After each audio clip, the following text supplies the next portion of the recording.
Clint Eastwood is 95 years old, and something just happened that stopped the internet cold. In the last few minutes, the name Clint Eastwood began appearing everywhere, attached to one word no one was ready to see. Messages spread fast. Screens filled up. Fans froze. Hollywood went silent. For decades, Clint Eastwood was the symbol of strength, control, and survival. He outlived generations of stars. He worked when others retired. He stayed quiet while legends faded away. But tonight, something feels different. This video takes you through Clint Eastwood's entire life, from the man he was before fame, to the legend he became, to the final chapter that has left everyone asking the same question. Watch until the very end, because what you'll hear about his condition, his silence, and what people believe happened will shock you more than you expect. Clint Eastwood was not born into fame, privilege, or the film industry.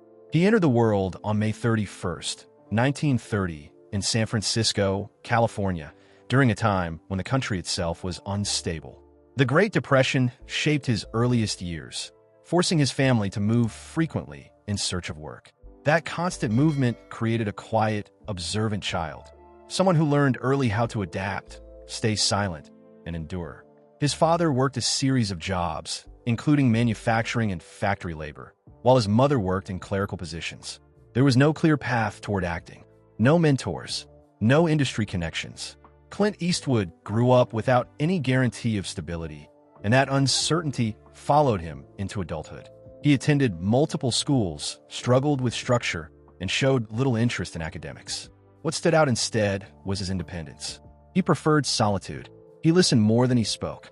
Even at a young age, he carried himself differently from those around him. After high school, his life took another turn when he was drafted into the U.S. Army during the Korean War era. He was not sent into direct combat, but military life hardened his discipline and reinforced his self-reliance. During this period, he survived a military plane crash in the Pacific Ocean, an incident that could have ended everything before it began. He swam ashore and walked away. That moment quietly became one of the earliest examples of a pattern that would follow him for decades. Survival against odds that should have stopped him. After leaving the military, Eastwood drifted through various jobs: lifeguard, gas station attendant, construction worker. Acting was not yet a dream. It was a possibility, distant and uncertain. He eventually enrolled in acting classes, though instructors were unimpressed. He was told his voice was strange. His expressions were too stiff. His presence didn't fit the leading man mold of the time. But what others saw as flaws, he refused to abandon. He didn't try to become someone else. He waited. That patience would soon change everything. Clint Eastwood's entry into acting was slow, uneven, and largely ignored at first. He signed a low-level contract with Universal Pictures in the mid-1950s, appearing in minor roles that barely left an impression. Studios didn't see star power. They saw someone expendable. When his contract ended, he was dropped without ceremony. For many, that would have been the end. Instead, it became the beginning. His breakthrough came not through Hollywood films, but television. The Western series Rawhide gave Eastwood consistent exposure and something more valuable than fame: time. Over several years, he refined his presence. He spoke less. He learned how to let silence carry weight. His posture, stare, and restraint began to communicate more than dialogue ever could. Audiences noticed, even if studios remained cautious. Then came the moment that reshaped his life forever: a leap to Italian cinema. Eastwood accepted a role in a low-budget Western directed by Sergio Leone. At the time, the decision looked risky. These films were not prestigious. They were experimental, but the result was explosive.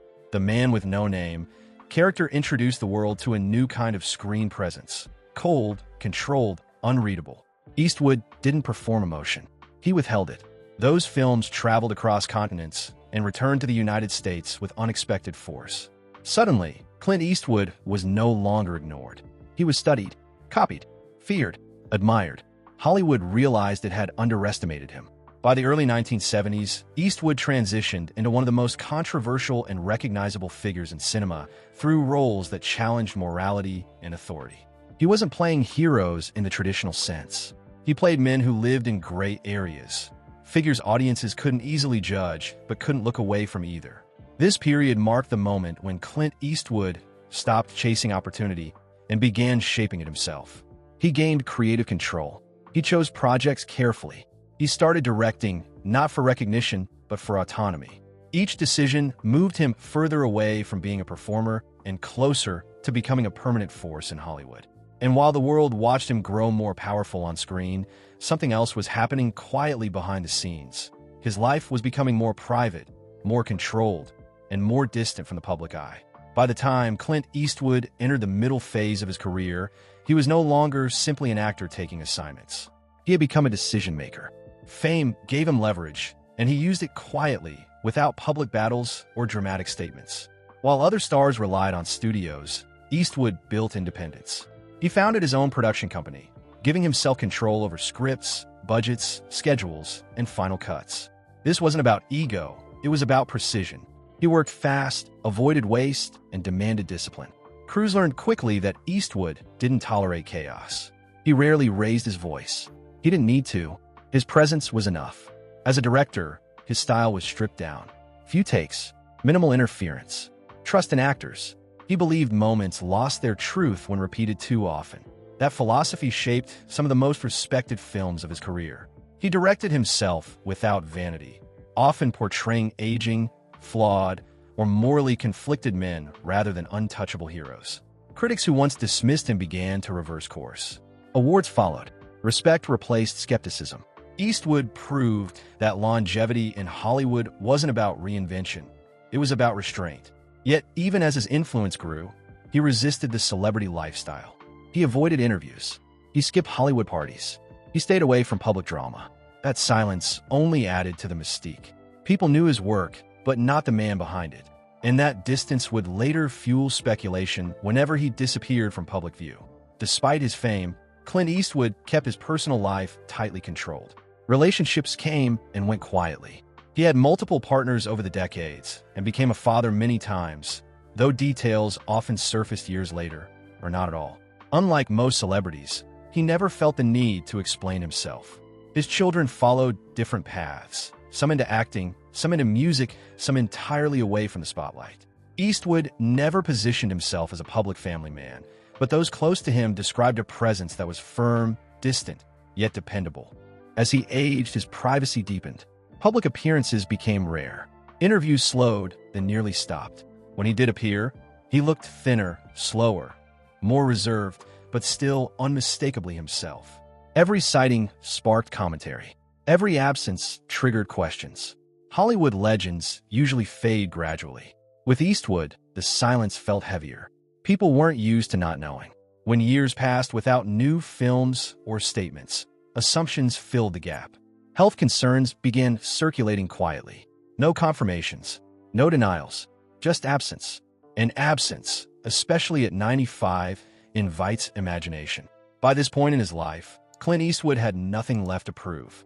He had already outlived expectations, rivals, and entire eras of cinema. But the very silence that protected his life also created the conditions for confusion. Confusion that would soon explode into something much larger. As Clint Eastwood moved deeper into his 80s and then his 90s, the way he lived became a subject of constant observation, even though he never invited it. He did not give updates. He did not release statements. He did not reassure the public. Instead, he continued living the way he always had, quietly, deliberately, and on his own terms. He slowed down, but he never announced retirement in a dramatic way. When he worked efficiently. When he disappeared, he did so completely. Long gaps passed between public sightings, sometimes years. When photos did surface, they spread instantly, analyzed for signs of weakness, illness, or decline.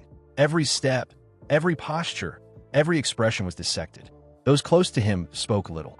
No interviews, no health briefings, no official representatives offering clarity. That silence created a vacuum. And in that vacuum, concern grew. At 95, even strength invites worry. The public understands age, but they fear suddenness. When a legend reaches that number, every quiet day feels heavy. When weeks pass without confirmation of well-being, questions begin forming. Not out of malice, but anticipation. People begin preparing themselves emotionally, even without proof. Clint Eastwood became a symbol not just of longevity, but of uncertainty. His life had stretched so far beyond expectation that many assumed the end would come quietly, without warning. And when no one was speaking, People began listening to anything. That's when whispers started turning into headlines. It didn't start with an announcement. It never does. A post appeared, then another, then screenshots. His name began trending without explanation. Short messages, 3 words, no sources, no confirmations, just repetition. People refreshed their screens. Fans searched official pages. News outlets hesitated. Silence everywhere. For some, it felt real immediately. For others, it felt wrong, but unsettling enough to doubt. The speed was what made it believable. The lack of denial made it worse. When minutes passed with no response, confusion hardened into belief for many watching from a distance. This wasn't the first time a legend had been claimed prematurely, but it felt different because Clint Eastwood had already stepped away from public life. There was no recent interview to contradict the claims, no public appearance to disprove them, no voice to cut through the noise. Hollywood remained quiet. His inner circle said nothing. And as time passed, the idea spread faster than facts ever could. People didn't ask if something happened. They asked when it happened. And while the truth still hadn't been revealed, one thing was certain. The world had already begun reacting as if a chapter had closed. By this stage of his life, Clint Eastwood's health had become something people spoke about in fragments rather than facts. There were no official medical updates, no scheduled appearances, no public confirmations of strength or recovery. What existed instead were indirect signs, extended silence, canceled plans, and the complete absence of recent footage. At 95, even routine medical care can sound serious when filtered through social media. Mentions of doctors, private visits, or extended rest were enough to trigger speculation. Some claimed he had been admitted quietly. Others said he was being treated at home under strict supervision. Names of hospitals circulated without verification. Locations were guessed. Timelines were invented. What intensified concern was how believable it all sounded. Eastwood had always protected his privacy, especially regarding health. He never shared vulnerabilities publicly. So when people said he was in critical condition, many didn't question it. They assumed this was exactly how it would happen. No announcement, no press conference, no goodbye. The longer the silence lasted, the more serious the claims became. Phrases like "not doing well," "final hours," and "family gathered" began appearing more frequently. None of it came with proof, but it didn't need to. The age alone made it feel possible. The absence made it feel imminent. And as concern escalated, something else happened quietly in the background. The story stopped being about health and started becoming about an ending. At a certain point, the language changed. People stopped saying unwell. They stopped saying critical. They started speaking in the past tense. Hosts no longer asked questions. They made statements. Tributes appeared. Old interviews resurfaced. Fans shared favorite scenes and quotes, speaking as if a chapter had already closed. Some accounts claimed confirmation without sources. Others referenced unnamed insiders. The repetition created its own authority. What made it more convincing was the emotional response. Grief spread faster than verification. When people see others mourning, they assume the loss is real. Silence from official channels was interpreted as confirmation rather than caution. For a brief moment, it felt like the world had collectively accepted something without ever being told. The story had written itself. Clint Eastwood, the man who survived decades, wars, crashes, controversies, and generations of change, was now being written out quietly, by assumption. But there was still one problem. No announcement had been made, no statement released, no confirmation issued, and that unresolved gap between belief and reality set the stage for what comes next, where the truth behind the confusion finally begins to surface. Clint Eastwood had not passed away. As the hours went on, one detail became impossible to ignore. There was still no official confirmation. No statement from family. No announcement from representatives. No verified report from credible news organizations. What spread so quickly was not fact, but momentum. The reality was quieter and far less dramatic. Clint Eastwood had been dealing with serious health challenges consistent with his age. His condition was described by people close to the situation as fragile and closely monitored. He was not appearing publicly. He was not speaking. And because he had lived privately for years, the lack of visibility created the perfect conditions for confusion. In that silence, the internet filled the gaps. A critical condition became a conclusion. Concern became certainty. Repetition replaced verification. What felt real to millions was built entirely on assumption. This wasn't the first time a living legend had been declared gone before the truth emerged, but it showed how quickly a narrative can harden when age, absence, and fear collide. Clint Eastwood's life had been defined by control, restraint, and silence.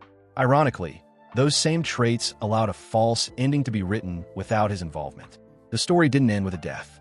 It ended with a reminder: being critically ill is not the same as being gone, and silence is not confirmation. For now, Clint Eastwood remains alive, facing serious health struggles away from the public eye, while the world watches, waits, and remembers just how easily belief can outrun truth. If you respect Clint Eastwood and the legacy he built over decades, take a moment to like this video, subscribe to the channel, and turn on notifications, because updates like this can change fast and will bring you the truth as it unfolds.